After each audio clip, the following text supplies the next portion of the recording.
Okay now, अब कल की क्लास में हम यहाँ पर डिस्कस कर रहे थे the structure of the anterior abdominal wall. मैंने आपको बताया वहाँ पर structure of the anterior abdominal wall का मकसद ये है कि आपने स्टार्ट किया स्किन से, और स्किन को फिर हमने कंटिन्यूस किया over the perineum and form the first layer of scrotum also. उसके बाद उसको कट किया तो आपने देखा दूसरा layer, that was superficial fascia, Camper's layer जिसको हम कहते हैं, the fatty layer of the superficial fascia. उसको फिर हमने स्क्रोटम पर सेकंड लेयर बनाया, वहां वो डार्टस मसल बन गया। फिर उसके बाद हमने तीसरा लेयर देखा, that was the membranous layer of the superficial fascia, Scarpa's fascia, और उसको हमने पेरिनियम पर यानी स्क्रोटम का थर्ड लेयर बनाया, और वहां पर वो बन गया कोलिस फेशा। और उसके बाद हमने जब ये तीन लेयर्स हटाए तो हमें तीन और लेयर से हमें वास्ता पड़ा है। ये है muscles of the anterolateral abdominal wall. ये जितने भी मसल्स मैंने आपको बताया, ये सारे मसल्स जो अभी हम डिस्कस करेंगे, muscles of the anterior abdominal wall, ये basically muscles of anterolateral abdominal wall, जो मिला के हम उनको कहते हैं वेंट्रल। तो ये सप्लाई होंगे anterior rami of the corresponding nerve से, और यहाँ इंटीरियर रेमाया माने कौन? Intercostal nerve. और आपको पता है कि anterior rami of the thoracic nerve को हम इंटरकास्टल नर्व कहते हैं, वो वहां पर यहाँ मौजूद होंगे। इन तीन मसल्स पर हमारी नजर है इस वक्त। जो हम मसल्स की बात कर रहे हैं, जो पहला मसल है, इस स्किन और कोटिनियस और फेशियल स्ट्रक्चर को हटाने के बाद जो पहला मसल है उसका नाम है एक्सटर्नल ऑब्लिक मसल।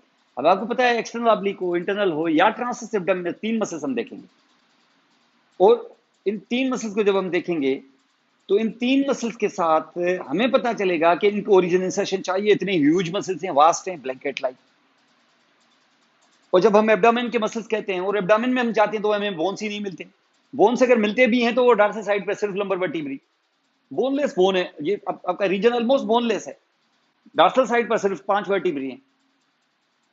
यहाँ आपको ओरिजिन चाहिए, इंसर्शन चाहिए, फ्रंट में आपको पूरा ब्लॉक करना है, सारा ये सपोर्ट देना है अपने एब्डोमिनल कैविटी। एक्चुअली देखा जाए तो एब्डोमिनल कैविटी बनानी है इन्हीं की वजह से। आपके पास तो पोस्टीरियर बॉडी वाल था, ये ऐसे खुला हुआ था एम्ब्रियोलॉजिकली, आपने लेटरल बनाया, फिर इंटीरियर बनाया, तो अंदर से कैविटी क्रिएट हुई है, ये एब्डोमिनल कैविटी। और इन तीन मसल्स को हमने इस तरीके से जोड़ना है, और ये जब जोड़ना है तो ओरिजिन इंसर्शन हमें बोन से चाहिए, स्केलेटल मसल से। और अगर ये स्केलेटल मसल्स इस तरीके से हमें मिलें तो आपको चाहिए, आपको ये मसल्स लाइक दिस। तो यहाँ इनकी ओरिजिन इंसर्शन जब हम देखेंगे ना, तो ओरिजिन इंसर्शन के लिए बोन चाहिए, और बोन इनको मिलेगी एडजेसेंट रीजन से। और एडजेसेंट रीजन से या तो थोरेक्स, थोरेसिक केज, इसके बोन्स, और या फिर है नीचे पेल्विक बोन्स, पेल्विस के बोन्स, यानी जैसे हिप बोन। इन्हीं से ओरिजिन इंसर्शन का खेल चलेगा। कोशिश इनकी पूरी होगी कि हम लंबर वर्टिब्री को भी इस्तेमाल करें, कर नहीं पाएंगे, लेकिन कुछ ऐसे होंगे जो इनडायरेक्टली लंबर वर्टिब्री उनको सपोर्ट देगा, ये खुद जा नहीं पाएंगे। जाएंगे तो फिर वो तो डार्सल साइड पे चले जाएंगे, और डार्सल साइड पे उसका मकसद पोस्टीरियर रेमाया सप्लाई करेंगी इनको, तो फिर ऐसा नहीं करेंगे। तो हमें यहां देखना होगा कि थोरेसिक केज बड़ा इंपॉर्टेंट होगा इस पॉइंट ऑफ व्यू से कि तीन मसल जब ओरिजिन लेने के लिए आएंगे और थोरेसिक केज को इस्तेमाल करेंगे, सीधा बोलोगे रिब्स को, तो रिब्स का आउटर सरफेस इस्तेमाल होगा for the layer number 1 muscles. Outer surface माने रिब का अगर कोई मैं सरफेस यूज करूंगा तो rib, outer surface of the rib, ये आपका पहला लेयर वाला मसल होगा। और यही जब नीचे पेल्विस बोन को इस्तेमाल करेगा तो वो इस्तेमाल करेगा पेल्विस बोन का इलियम, दायरे वो ये एब्डोमेन की तरफ है। और इलियम में कौन? इलियम की क्रेस्ट। और क्रेस्ट में हमने देखा था क्रेस्ट खासी ब्रॉड होती है, तो जब इन ब्रॉड इस क्रेस्ट को यूज करेगा वो, तो क्रेस्ट को भी कितना, एंटीसुपिलिक स्पाइन से लेके पोस्टीरियर इंफीरियर इलियक स्पाइन तक जो क्रेस्ट होती है, वहां से लेके पीछे तक पूरी क्रेस्ट नहीं, उसका सिर्फ एंटीरियर 2/3, उसका सिर्फ एंटीरियर 2/3, क्योंकि पोस्टीरियर 1/3 फिर पोस्टीरियर एब्डोमिनल वॉल के मसल्स के ओरिजिन के लिए होगा। तो एंटीरियर 2/3 ऑफ द क्रेस्ट इस्तेमाल होगी, इलियक क्रेस्ट, इन मसल्स के लिए। और वो क्रेस्ट इतनी वाइडर होती है कि उसका आउटर लिप इस्तेमाल होगा फॉर द फर्स्ट मसल, जो पहला लेयर है हमारा। इसका मकसद है जब मैं बात करूंगा एक्सटर्नल ऑब्लिक मसल की, तो उसने रिब्स का कौन सा सरफेस इस्तेमाल करना है? Outer surface. और इलियक क्रेस्ट का आउटर लिप, समझ ले। जब मैं लेके आऊंगा दूसरा मसल, क्योंकि इसका कंसेप्ट लेना पहले जरूरी है ताकि फिर वहां चले तो फिर हमें कोई दिक्कत ना हो। If your second muscle is coming actually deeper to the first, जब उसको करने की कोशिश करूंगा तो फिर रिब्स की बारी आएगी। अब रिब्स के कौन से सरफेसेस या बॉर्डर्स इस्तेमाल होंगे? इंफीरियर बॉर्डर, इंफीरियर बॉर्डर कौन सी रिब का? जो रिब तुम्हें अवेलेबल हो पॉइंट से लेके, यानी मिड पॉइंट से लेके tip of the xiphoid process से लेके जो जो अवेलेबल हो, inferior border of whatever is available to you. ऐसे आओगे तो इंफीरियर बॉर्डर किस चीज का अवेलेबल होगा? 7 कास्टल कार्टिलेज का इंफीरियर बॉर्डर अवेलेबल होगा।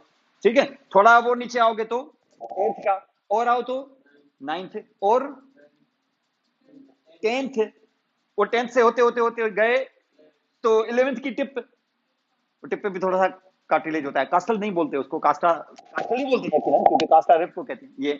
और उसके बाद inferior border of the rib, क्योंकि वो रिब के बाद जब 12th के टिप तक आप आओगे तो वो छोटी होती है, तो 12th बाद ऐसे ही, जैसे आपका जैसे हैंड है ये ऐसे, 11th की टिप, फिर 11th का लोअर बॉर्डर, फिर 12th की टिप, और फिर 12th का लोअर बॉर्डर, ऐसे ही चलते ही रहेंगे। और इसी को तो कहते हैं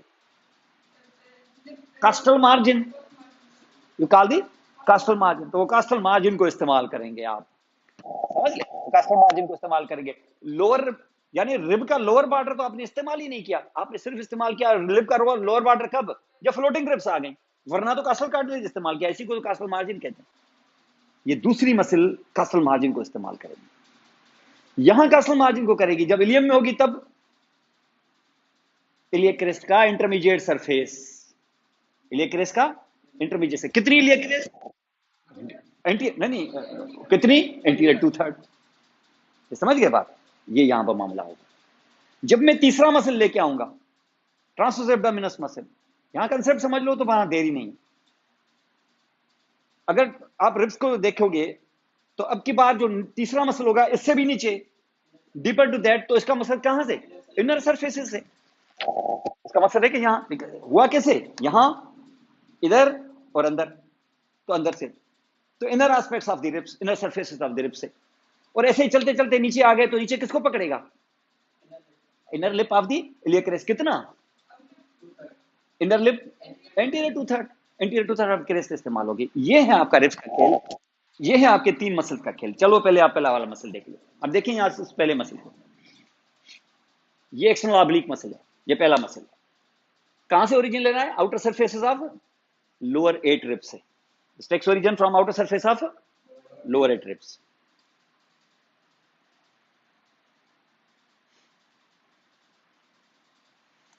Understand? So lower 8 ribs ये देखें आ रहा है। जब 12th रिब तक आ गया, उसके बाद किसको पकड़ा?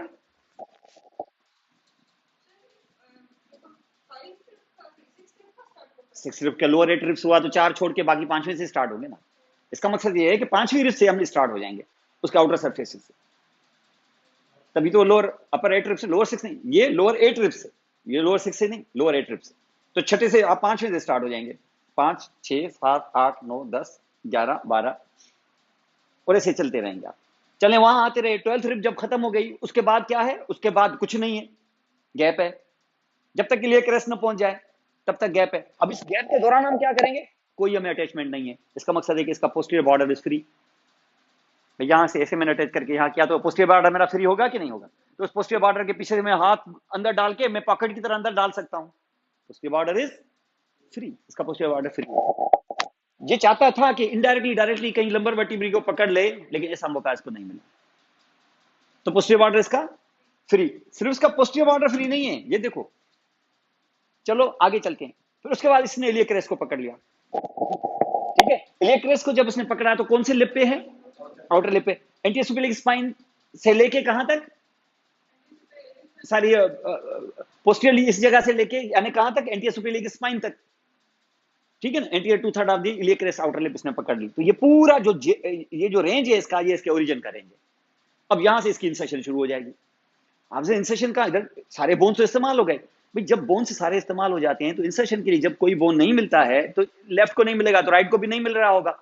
और ये आगे आके जब मिड लाइन पे आपस में मिलेंगे तो आपस में ये फ्यूज होके एक रेफी बना लेंगे। हमें पता है ये रेफी बना लेते हैं। और रेफी ये होती है कि जैसे जैसे आगे आते जाएंगे ये फाइबर्स बनते जाते हैं। ये इस वक्त इनकी बेलीज हैं। जब ओरिजिन ले रहे थे बोन से तब थोड़ा सा एपोन्यूरोटिक था, टेंडिनस था। आपको पता है ना, मसल का बीच का बड़ा पोर्शन मस्कुलर होता है, उसका ओरिजिन इंसेशन वाली साइड जो होती है वो फाइबरस होती है। तो ये इस तरीके से फाइबरस हो जाएगा। और क्योंकि शीट बहुत बड़ी होगी तो फिर हम टेंडन नहीं कहेंगे, हम इसको कहेंगे एपोन्यूरोसिस। तो ये मसल जैसे जैसे मिड लाइन के करीब आएगा एपोन्यूरोसिस बन जाएगा, अगर लेफ्ट आएगा तो राइट भी आएगा, और ये आपस में आके फ्यूज हो जाएंगे मिड लाइन पर। तो इन दोनों की वजह से बीच में एक थिक सी लाइन क्रिएट हो जाएगी जो व्हाइटिश होगी, लेस वेस्कुलर होगी, व्हाइट कहेंगे, एल्बिकन्स कहेंगे, एल्बा कहेंगे, उसको हम कहेंगे लीनिया एल्बा।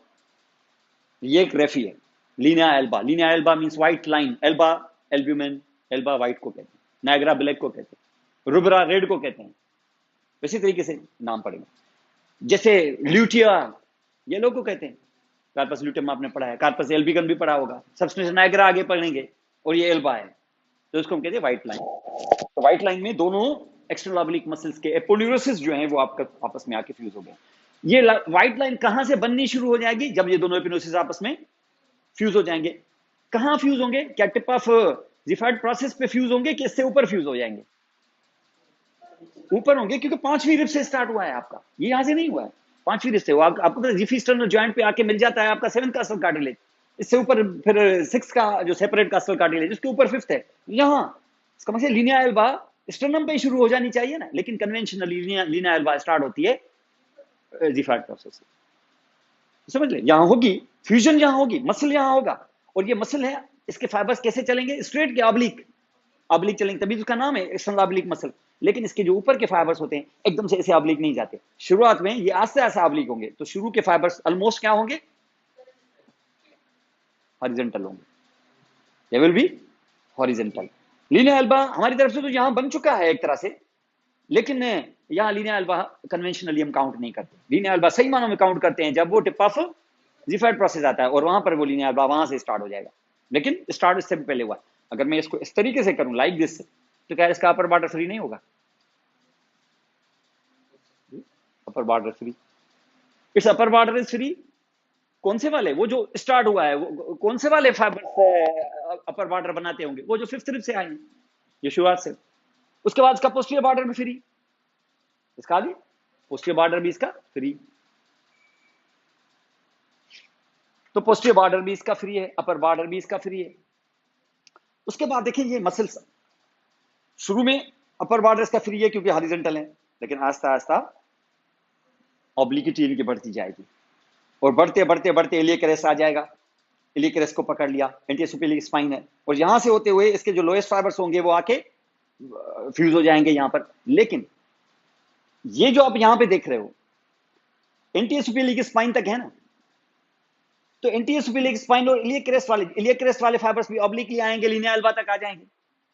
इलियक क्रेस्ट पे जो फाइबर्स हैं यहां से जो होंगे, ये देखेंगे ऑब्लिक, ये हॉरिजॉन्टल, और आस्ते आस्ते ऑब्लिक होते जा रहे हैं ना, ये इतना कुछ के इलियक क्रेस्ट के फाइबर्स भी ऑलमोस्ट इस तरीके से। लेकिन जब इलियक क्रेस्ट हो जाएगी खत्म, यानी आ जाएगा हमारा एंटीसुपेलिक स्पाइन, तो इसका लोअर बॉर्डर फिर फ्री होगा। क्यों फ्री होगा? क्योंकि ये बोन नीचे से, आपको पता है इलियम बोन नीचे से कटा हुआ होता है, ठीक है। और लोअर बॉर्डर अगर इसका फ्री हो गया, तो ये लोअर बॉर्डर जो है एंटीसुपेलिक स्पाइन से लेके समझ लो के चलो आगे मिड लाइन तक, ठीक है ना। ये लोअर बॉर्डर जो है वो actually lower border from anterosuperior iliac spine से लेके ये मिड लाइन तक नहीं पहुंच पाता, इसको प्यूबिक ट्यूबरकल पकड़ लेता है। तो दैट मींस से right from anterosuperior iliac spine up to pubic tubercle, इस डायग्राम के इस लोअर पोर्शन को यहां पर रिप्रेजेंट किया गया। ये लोअर पोर्शन, इस पे नजर रखना, इसको देखो अब लोअर पोर्शन को, इस लोअर पोर्शन पर इसका क्या, जो लोअर बॉर्डर है इसका क्या होता है, ये देखें एंटीसुपेलिक स्पाइन से लेके कहां, किसको कहां पकड़ लिया इसने? Pubic tubercle. ये क्या है? Lower free border of external oblique muscle, ये देखें lower free border of external oblique. इसके नीचे से क्योंकि बोन कटा हुआ है तो तुम इसके नीचे से हाथ डाल सकते हो। जो लोअर फ्री बॉर्डर है ये बड़ा इंपॉर्टेंट है, क्योंकि ये लोअर फ्री बॉर्डर सिर्फ लोअर फ्री बॉर्डर नहीं है, ये इनरोल हो जाता है 2-4 दफा, जैसे रोल बनाते हैं ना, और इनरोल होके हो जाएगा। जब इनरोल हो जाएगा तो आम एपोन्यूरोसिस की तरह क्या थिन रहेगा कि थिक हो जाएगा, जैसे रोल होता है।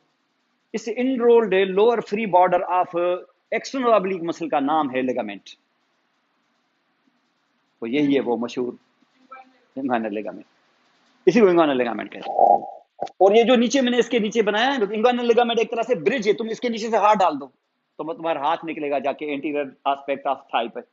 एब्डामेन से कोई भी न्यूरोवेस्कुलर बंडल आया, न्यूरोवेस्कुलर बंडल ही क्यों, कोई मसल भी आया, इलियकस एंड सॉस मेजर मसल, उसके टेंडन भी गुजरेंगे इसके ब्रिज के नीचे ही, और इस ब्रिज के नीचे से, इंग्वानल लिगामेंट के नीचे से जो भी पास हुआ वो इंटीरियर एस्पेक्ट ऑफ थाई में आएगा।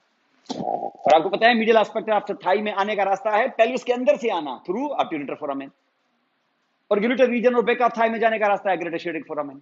यही 3 रास्ते हैं थाई में अंदर आने के फ्रॉम एब्डोमेन ऑनवर्ड। और ये है वो जगह जिसमें यहाँ पे इस जगह आ जाके आपको बिल आखिर इस हकीकत का अंदाजा हुआ है कि ये इंग्वानल लिगामेंट है क्या। लेकिन मैंने आपको बताया इसने पकड़ लिया किसको, प्यूबिक ट्यूबरकल, जबकि इसको पहुंचना था कहां, मिड लाइन तक। अब यहाँ पे प्यूबिक ट्यूबरकल को पकड़ के इस एपोन्यूरोसिस ने क्या किया, इसके फाइबर यहाँ पकड़ के इनको एहसास हुआ कि यहाँ नहीं मुझे खत्म होना, मुझे लोअर पार्ट ऑफ यानी मिड लाइन तक आना है। कहां पर, एटलीस्ट कहां तक, mid point of the pubic symphysis तक, वहां तक आना है, वहां तक आएगा। और उसके साथ ये सारे फाइबर्स आएंगे। तो ये जब यहाँ से फ्यूज होके यहाँ पर प्यूबिक ट्यूबरकल तक पहुंच के अपना नाम अच्छे तरीके से रजिस्टर करा के कि मैं इंग्वानल लिगामेंट हूं, उसके बाद एक्सटर्नल ऑब्लिक क्या करेगा, इसका एपोन्यूरोसिस, ये एकदम से इसके फाइबर्स यहाँ अटैच होने के बाद ये से वाइंड राउंड होंगे और आके कहाँ अटैच होंगे, मिड लाइन पर, प्यूबिक सिम्फिसिस पर, और थोड़ा सा मिड लाइन के ऊपर भी, और यानी थोड़ा सा प्यूबिक सिम्फिसिस के मिड पॉइंट से थोड़ा ऊपर भी। लीनिया एल्बा कंटिन्यूस है, और भी करो तो थोड़ा सा और भी, यानी समझ लो 2-4% लीनिया एल्बा इसकी वजह से बन गया। लेकिन ऐसा करने की वजह से कंटिन्यूटी नहीं रही, गैप आ गई। अब देखिए ये ऐसे आएगी ना, ये प्यूबिक ट्यूबरकल है, ये मिड लाइन है, ये फाइबर जो ऐसे आए, ऐसे ऐसे और ऐसे, तो गैप आ गई कि नहीं, समझ गए, ये ट्रायंगुलर गैप आ जाएगी यहाँ पर। किस जगह ये ट्रायंगुलर गैप होगी, यहाँ सरफेस मार्किंग में ये कहाँ होगी ट्रायंगुलर गैप, ये ट्रायंगुलर गैप होगी जहाँ प्यूबिक ट्यूबरकल फील होता है उसे above to the medial side, समझ गए। इस ट्रायंगुलर गैप का नाम है सुपरफिशियल इंग्वानल रिंग। क्या है ये जो इस वक्त ट्रायंगुलर गैप मैंने बनाया है ना, इस ट्रायंगुलर गैप में ये किसने, फाइबर्स की रीअरेंजमेंट जब हुई है तो इसकी वजह से ये इस तरीके से प्यूबिक ट्यूबरकल है और आपने इस तरीके से, तो ये गैप हो गई ना, इस गैप में आप फिंगर पास कर दें, समझ गए। तो आप इस ट्रायंगुलर गैप का नाम जो aponeurosis of external oblique muscle में है above and to the medial to the pubic tubercle, इस ट्रायंगुलर गैप का नाम है सुपरफिशियल इंग्वानल रिंग। इसका दी सुपरफिशियल इंग्वानल रिंग, ये चौथे लेयर में है। 3 लेयर्स में तो कोई ओपनिंग थी नहीं, उसने तो पाउच बना दिया, उसने तो गिव अप कर दिया। इन्होंने रेजिस्टेंस दिया है लेकिन उन्होंने गैप दिया है। माने इसका मकसद है कि स्क्रोटम के उस बाउल में कोई स्ट्रक्चर अगर आया तो यहां से पास होके आएगा, कहां से, सुपरफिशियल इंग्वानल रिंग से पास होके आएगा। यानी आप अगर स्क्रोटम में बैठे हुए हैं 3 लेयर्स के साथ कवर्ड होते हुए, और आप अपनी अगर फिंगर डालना चाहे तो इस चौथे लेयर के इस सुराख में जाएगी, जिसको हम कहते हैं क्या, सुपरफिशियल इंग्वानल रिंग। ये इस वक्त आपका सुपरफिशियल इंग्वानल रिंग को बनाते हुए आपका एक्सटर्नल ऑब्लिक मसल है। यहां तक आ गया बात समझ। अब देखो इसका सुपीरियर बॉर्डर फ्री, इसका पोस्टीरियर बॉर्डर फ्री, इसका इंफीरियर बॉर्डर फ्री, और जाहिर है चौथा बॉर्डर तो फ्री नहीं ना होगा, उसने तो लीनिया एल्बा बनाया, और लीनिया एल्बा उसको बनाते बनाते लिगामेंट भी बना दिया उसने, वो तो है ही लोअर बॉर्डर। और इस लोअर बॉर्डर ऑफ इंग्वानल, ये जो लोअर बॉर्डर इंग्वानल लिगामेंट है, that will be forming the boundary of your abdomen and the thigh. और अगर आपके एब्डोमेन पर डी फेशा नहीं है, थाई पे तो है, तो थाई की डी फेशा अटैच ही किस पे हो जाएगी, इंग्वानल लिगामेंट पे।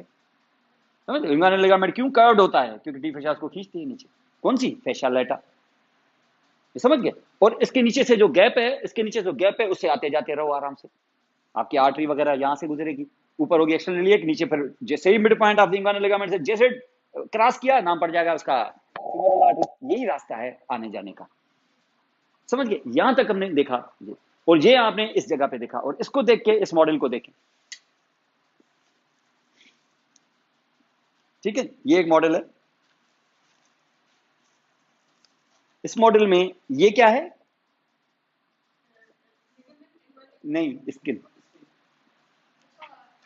इसको उठाया तो ये क्या है, सुपरफिशियल फेशा का कैंपर्स वाला जो है फैटी लेयर। ग्रीन क्या है, इसका आरपास फेशा। अब ब्लू क्या है, एक्सटर्नल ऑब्लिक मसल।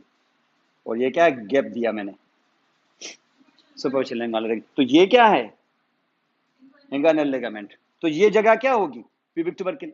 ये प्यूबिक ट्यूबरकल है, ये प्यूबिक सिम्फिसिस का मिड पॉइंट है। तो इस बीच में जगह होती है एक जिसको हम कहते हैं प्यूबिक क्रेस्ट, प्यूबिक क्रेस्ट। इसका मकसद क्या हो गया, इसका मकसद ये हो गया कि अगर मैं इसको ट्रायंगुलर गैप बनाऊं तो इस ट्रायंगल का बेस कौन बनाएगा, प्यूबिक क्रेस्ट बनाएगी। और इसके 2 साइड है और अपेक्स कौन बनाएगा, इसके फाइबर्स जो आर्च की हैं, जिन्होंने टर्न किया है। ये इंग्वानल रिंग आपकी ऐसे बनती है। इसका मकसद है कि मैं अगर इन 3 स्ट्रक्चर से बना के यहाँ स्क्रोटम बनाऊं, यहाँ मैं बैठ के अगर फिंगर पास करूं तो मेरी इससे सुपरफिशियल इंग्वानल रिंग से जाएगी। ये मैंने तीनों लेयर रिफ्लेक्ट कर दिए। मैंने यहां से बैठ के फिंगर पास किए, तो मैं जहां बैठा हुआ वहां कोई आ भी सकता है। ये रास्ता मैंने तैयार किया, ये रास्ता तैयार कर रहे हैं हम लोग।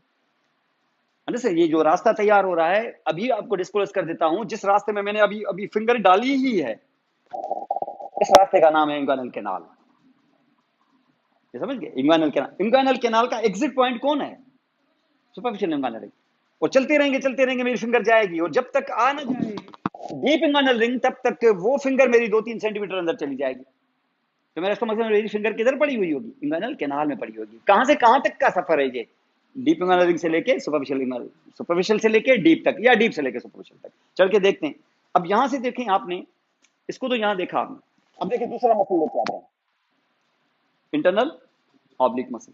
अब इसके जो फाइबर्स अभी देखे ना एक्सटर्नल ऑब्लिक के, शुरू में हॉरिजॉन्टल, बाद में oblique, downward obliquely and forward. जैसे थी डायरेक्शन किसकी? वो जो पहला वाला मसल था एक्सटर्नल इंटरकास्टल, ये उसी का तो भाई ये सेम ही तो है। उसके बीच में रिप्स आ गई तो इंटरकास्टल बन गया, नहीं आई रिप तो एक्सटर्नल ऑब्लिक। अब उसके रिवर्स में हम उल्टा करके हम मसल लेते हैं। यहाँ आपको दिखाया था ना मैंने आपको, जैसे पॉकेट में आपका हाथ है तो डाउनवर्ड ऑब्लिकली फॉरवर्ड डायरेक्शन है आपका एक्सटर्नल ऑब्लिक का या एक्सटर्नल इंटरकास्टल का। उल्टा करें ऐसे, एक फाइबर इसका लें, एक फाइबर उसका ले दे, देखें 90 डिग्री पे है ना। और ऐसे करने से एब्डोमेन के ये दो मसल एक दूसरे को रीइंफोर्स करेंगे। दोनों की डायरेक्शन अगर सेम होती ना, तो आपको बताया ना, दोनों क्या चार और भी दे देते हैं ना सेम पैरेलल, तो स्ट्रेंथ नहीं बनती आपकी। आप ऐसे करो, उसको ऐसे करो, फिर डायरेक्शन चेंज करते जाओगे, स्ट्रेंथ बढ़ती जाएगी। तो यहां से उल्टा करो, उल्टा करो तो अब ओरिजिन नीचे से, इंसेशन ऊपर, और बाद में लिनियल बात तो इस्तेमाल होगा ही। अब नीचे से लेके आए, पहले क्या, intermediate surface of iliac crest का एंटीरियर 2/3। अब की बार वो तो है ही, इससे पहले भी कोई चीज इनको मिलती है जहां से ये ओरिजिन लेते हैं। क्यों? देखो पहले पहले वाले मसल को तो कोई चीज अवेलेबल ही नहीं थी जहां से वो ओरिजिन ले सके इलियक क्रेस्ट से पहले। इससे पहले अब इसको अवेलेबल हो गया है इंग्वानल लिगामेंट खुद। समझ गए? अब इसको इंग्वानल लिगामेंट अवेलेबल हो गया है, ये इंग्वानल लिगामेंट से भी ओरिजिन लेगा, इलियक क्रेस्ट से ही नहीं, इंग्वानल लिगामेंट से भी। और इंग्वानल लिगामेंट के पूरे से नहीं, लेटरल 2/3 से। ये समझ गए? ये समझ लेना, बड़ी इंपॉर्टेंस है। लेटरल 2/3 से। देखो कैसे, अब देखो ये इंटरनल ऑब्लिक की बात हो रही है, this is your internal oblique, ठीक है? ये इंटरनल ऑब्लिक है। मैं नीचे से लेके आता हूं उसको, सबसे पहले किससे? नहीं नहीं नहीं, इंटरमीडिएट तो बाद में आया, इससे पहले क्या? इंग्वानल लिगामेंट। ये देखिए इंग्वानल लिगामेंट, ये इंग्वानल लिगामेंट पूरा है क्या? पूरे से के लेटरल 3/4 से या लेटरल 2/3 से, यहां से ओरिजिन ली। अब आपकी बात दुरुस्त है, कौन से? Surface of the anterior 2/3 iliac crest से। उसके बाद जब तक कास्टल मार्जिन तक पहुंचे वो खाली जगह आएगी कि नहीं? नहीं, ये इलियक क्रेस्ट से लेके 12th रिब तक बीच में जगह खाली है ना, वहां कोई बोन है क्या? नहीं। तो पोस्टीरियर बॉर्डर फ्री होना चाहिए कि नहीं?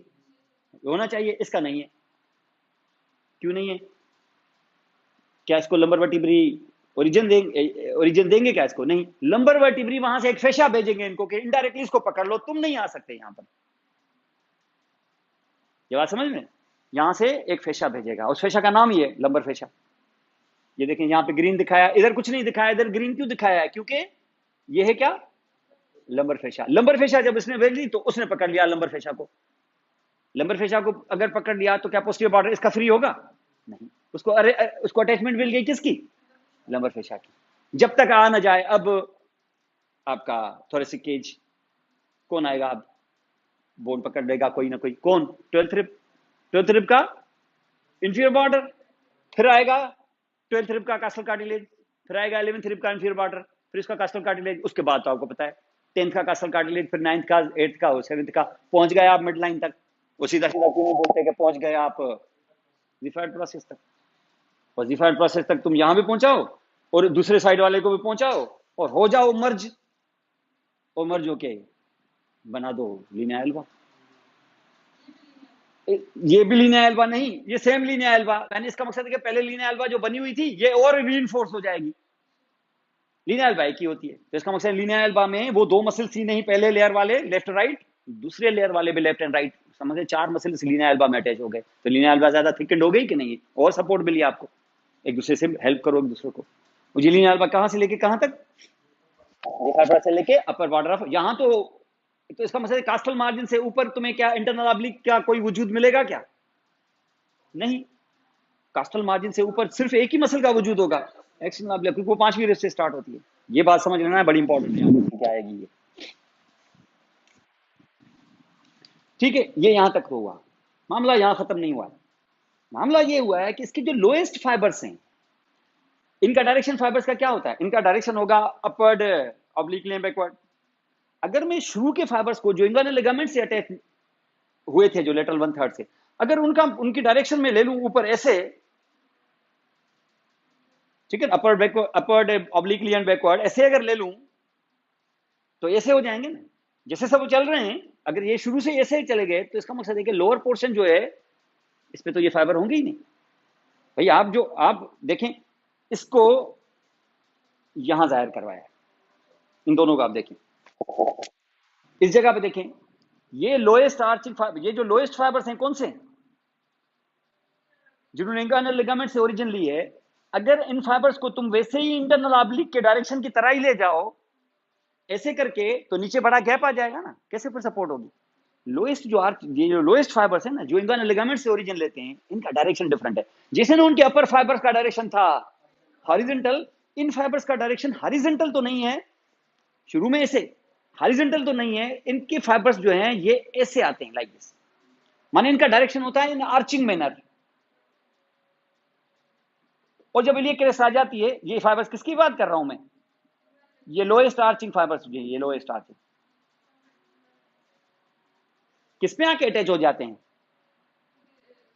मिड लाइन पे, इसका अपर पार्ट ये मिड लाइन पे अटैच, तो लीनियर एल्बा का बनना शुरू हो गया, उसके बाद थोड़े से इसके नीचे, थोड़े से इसके नीचे, होते होते होते लास्ट वाले फाइबर अटैच हो जाते हैं in the beginning of the pubic crest पर।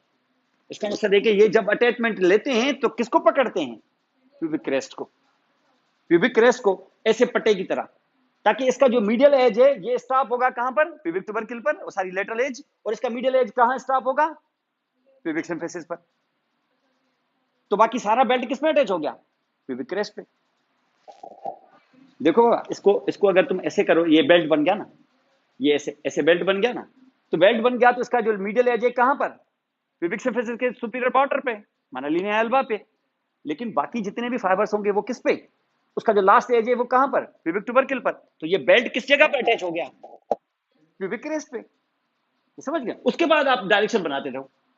तो ये जैसे जैसे ये आप देखें, ये फाइबर्स इसको देखें, ये लोएस्ट आर्चिंग फाइबर्स कहलाते हैं, ये देखें ये ऐसे, और इसके बाद तुम चलते रहो, ये किसके नीचे है, एक्सटर्नल ऑब्लिक के नीचे। बाकी तो बिहेवियर समझ में आ गया आपको, इसको समझना जरूरी है, इसलिए इसको थोड़ा सा यहां पर हमने वाइड करके बताया। ऐसा अगर आपने किया तो देखें, इसका अपर बॉर्डर में फ्री नहीं, क्यों, वो कास्टल मार्जिन पे फ्यूज है, पोस्टीरियर बॉर्डर में फ्री नहीं, लेकिन इसका भी लोअर बॉर्डर फ्री हो गया।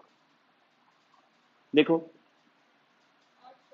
अगर इसने टोटल 100% इंगुइनल लिगामेंट से ओरिजिन ली होती तो इसका लोअर बॉर्डर फ्री ना होता, क्योंकि इसने लेटरल 2/3 से ओरिजिन ली है, तो इसका जो लास्ट फाइबर जो अटैच है यहां पर ऐसे, ये क्रिसेंटिकली ऐसे आया है, तो ये लोअर बॉर्डर इसका फ्री हुआ कि नहीं।